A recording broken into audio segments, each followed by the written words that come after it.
fact that you're hiring a DC to run your system. And I'm thinking about this in terms of you a year ago when you came in here, Brian Kelly had said, hey, you're going to run Clark-Lee's defense. You can keep your playbook to yourself. Like that might be a difficult selling point for some guys. Why was it not with Al? I don't think that's a fair statement. I'm not hiring him to run my system. I want him to evaluate what we've done, right? And find out how can we enhance from this as a beginning point, right? This is what our players know. We got 2 weeks really from next Thursday, we got 2 weeks until we start spring ball. You know, you take out spring break. And so it's only fair to the players to kind of say, okay, what do they know, right? There's only so many different ways you can play defense. And so if we can try to keep some terminology the same, I think that's going to help tremendously. If Al Golden can evaluate and say, okay, here's what they do, right? Here's what they know. How can we enhance it? I think that's all I'm looking for.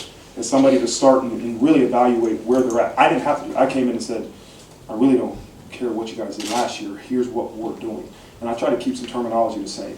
But all I'm saying is evaluate what the kids know, because we have 2 weeks really before we start spring ball. And so you referenced a couple of times it doesn't need 9 or 10 good recruiters. It's got to be 11 good recruiters. So what in your mind makes up a good recruiter? And now that you have your staff complete, how will you kind of deploy those guys in recruiting? It starts with work ethic. I think you have to be a relentless worker to be a relentless recruiter. And there's times that we all, as coaches, don't feel like having this conversation with a kid, but you have to.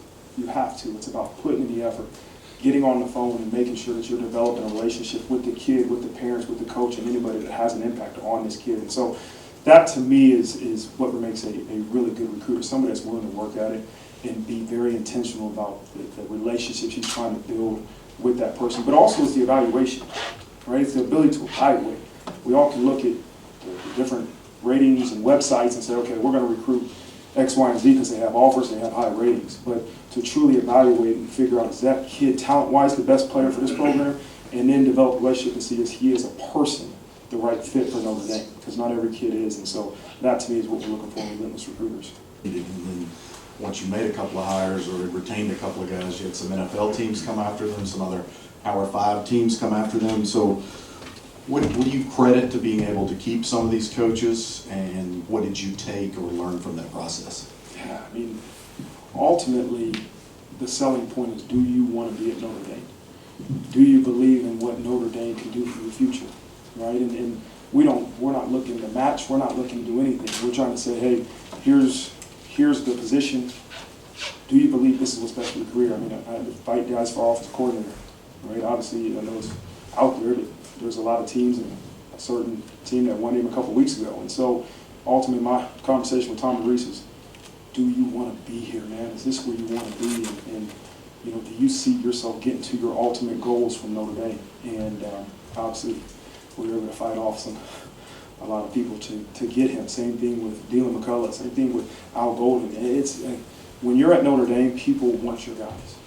It's a part of it. When you have success, people want a part of that staff. And so, ultimately, my job is to continue to lift as I rise, right?